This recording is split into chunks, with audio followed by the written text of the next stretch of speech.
Hello everyone, welcome to Gagan the deserving India IAS institute Chandigarh. मेरा नाम इंद्रजीत। आज हम लोग बात करेंगे डिफेंस रिलेटेड एक बहुत इंपॉर्टेंट करंट अफेयर अपडेट के बारे में। जोरावर लाइट टैंक क्या है ये और क्यों न्यूज में आइए समझते हैं। Recently defence officials announce that the prototype, देखो शब्दों पर ध्यान देना है, प्रोटोटाइप की बात हो रही है। अभी ऐसा नहीं है कि सीधा इंडियन आर्मी को दे दिया कि भाई चलो चलाओ, नहीं, अभी इसका प्रोटोटाइप डेवलप किया गया है। India's indigenous light tank. Indigenous का अर्थ क्या है कि भाई साहब हमने इसे खुद बनाया है, कहीं से कोई टेक्नोलॉजी इंपोर्ट नहीं करी है। इंडिजिनियस लाइट टैंक है Zorawar, which is ready and will soon be undergo extensive trials. अभी इसके ट्रायल्स होंगे, फिर जाके ये इंडियन आर्मी में ऐड हो पाएगा। इंडियन आर्मी ने अभी तक इसका एक इनिशियल ऑर्डर दिया है जिसमें 59 के आसपास टैंक्स है। मतलब उन्होंने कहा कि भाई 59 अभी बना के दो, बाकी आगे देखते हैं। With plans to potentially procure a total of 354 tanks, the Zoravar will help balance the scale against China's existing fleet of lightweight mountain tanks like Type 15। अब ध्यान देने योग्य बात यह है कि एक्साइज चेन, खासकर लद्दाख वाला रीजन, वहां पर स्टैंड ऑफ होता ही रहता है। चाइनीज आर्मी और इंडियन आर्मी का आपस में इशू होता रहता है, स्टैंड ऑफ होता रहता है। तो ऐसे में चाइना ने वहां पर अपने टाइप 15 टैंक को ऑलरेडी एक फ्लीट को वहां पे तैनात किया हुआ है। तो ऐसे में भारत की तरफ से स्केल को बैलेंस करने के लिए हमें भी एक लाइट वेट टैंक की जरूरत है। तो ऐसे में जोरावर बहुत काम आएगा, which have a significant advantage in light weight high altitude of Ladakh, right. अगर हम इसके फीचर्स की बात करें, सबसे पहले इंपॉर्टेंट है कि ये इंडिजिनियसली डिजाइंड है, राइट। इंडिजिनियसली डिजाइन है, कोएक्सियल मशीन गन है। अगर हम यहाँ पर बात करें तो ये कोएक्सियल मशीन गन है जो 7.62 mm के राउंड फायर करेगी। मशीन गन लगी है, 3 बंदे इसमें बैठ सकते हैं। अब सबसे ज्यादा इंपॉर्टेंट, 70 किलोमीटर पर आवर की स्पीड, कम नहीं होती। 70 की स्पीड तो गाड़ी के लिए भी काफी होती है, पर अब सोच के देखो कि एक टैंक के पॉइंट ऑफ व्यू से 70 किलोमीटर पर आवर की speed is very high, right. तो इसीलिए इसे लाइट वेट कह रहे हैं। लाइट वेट की एक और बात, अच्छा, ऑफ रोडिंग में 35 से 40 किलोमीटर पर आवर की speed. Horse power 1000 house power का इंजन जो कि बहुत ताकत रखता है। 25 टन। अब 25 टन सुन के लग सकता है कि यार 25 टन कोई कम थोड़ी होता है, 25 टन तो बहुत ज्यादा हो गया। भाई साहब आपने इसे गाड़ी से कंपेयर नहीं करना है, 25 टन टैंक के कंपैरिजन में देखो। एक टैंक के पॉइंट ऑफ व्यू से 25 टन बहुत हल्का है, राइट। आगे देखते हैं। जोरावर टैंक की बात करें, it is indigenously designed and developed tank created through collaboration between DRDO and LNT. DRDO defence research and development organisation, ministry of defence के अंदर आता है और एक भारत सरकार की एक ऐसी एजेंसी है जिसका एकमात्र लक्ष्य है कि हम भारत को डिफेंस टेक्नोलॉजीज में सेल्फ रिलायंट बनाएं, सशक्त करें।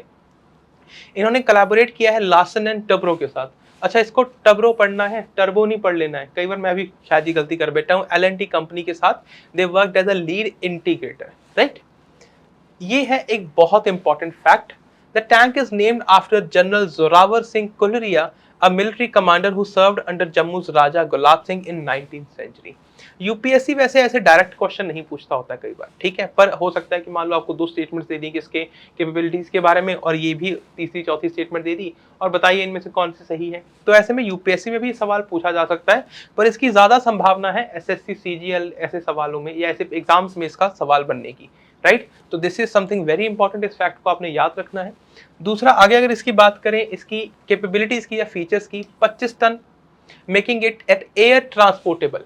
सबसे ज्यादा इंपॉर्टेंट क्या है, इस टैंक को जहाज से उड़ाकर, मतलब जहाज के जरिए किसी भी हाई एल्टीट्यूड एरिया में पहुंचाया जा सकता है। Fire power, it can fire at high angle. जैसे मान लो ये प्लेन है, ठीक है, तो प्लेन से ये ऐसे बहुत हाई एंगल पर फायर कर सकता है जो इसे माउंटेनियस रीजन में चलाने के लिए बहुत हेल्पफुल बनाता है।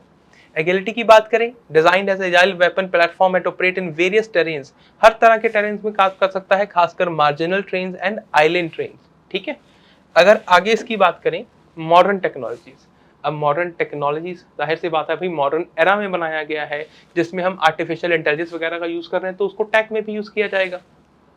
Equipped with advanced technologies such as artificial intelligence, drone integration, high situational awareness, and amphibious operational capabilities. It's a highly optimized design। देखो जब हम टैंक की बात करते हैं, हो सकता है टैंक ज़्यादा भारी हो सकता है टैंक की स्पीड ज़्यादा हो। स्पीड भारी होगी मतलब भार ज़्यादा होगा तो भाई स्पीड कम हो जाएगी, या उसकी फायर पावर ज़्यादा होती है, पर this is something very optimize. इसमें 3 कोर पैरामीटर्स, पैरामीटर्स कौन से हैं, उसकी फायर पावर कितनी है, मोबिलिटी कितनी है और वो प्रोटेक्शन कितनी प्रोवाइड कर पा रहा है। ऐसे में तीनों कोर पैरामीटर्स को बहुत बेहतर रूप से ऑप्टिमाइज किया गया है और एक लाइट टैंक को बनाया गया है। इंडक्शन टाइमलाइन की बात करें, इंडक्शन का मतलब है कि भाई साहब इंडियन आर्मी इसको कब यूज कर पाएगी, इसे कमीशन कब किया जाएगा।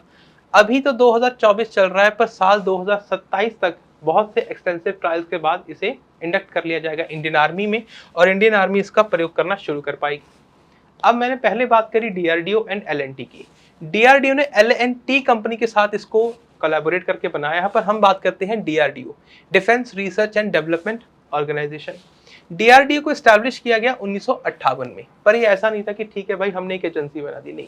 इसे 3 अलग अलग ऑलरेडी एग्जिस्टिंग एजेंसीज को अमेलगमेट करके यानी मिक्स करके बनाया गया, जिसमें था technical development establishment of the Indian army, ये इंडियन आर्मी की एक स्पेशल विंग थी।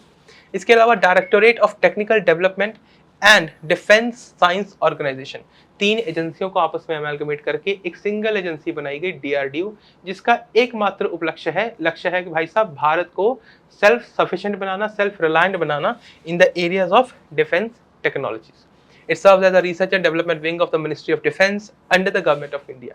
जब बात आई है मिनिस्ट्री ऑफ डिफेंस की, तो भाई मिनिस्टर ऑफ डिफेंस कौन है, इसको आप मुझे कमेंट सेक्शन में बता सकते हैं। DRDO aims to empower India with advanced defense technologies and achieve self-reliance in critical defense system and technologies. Right? I hope यहाँ तक ये टॉपिक आपको समझ आ गया होगा। हम मिलेंगे नेक्स्ट वीडियो में, तब तक अपना ख्याल रखें, खुश रहें, धन्यवाद।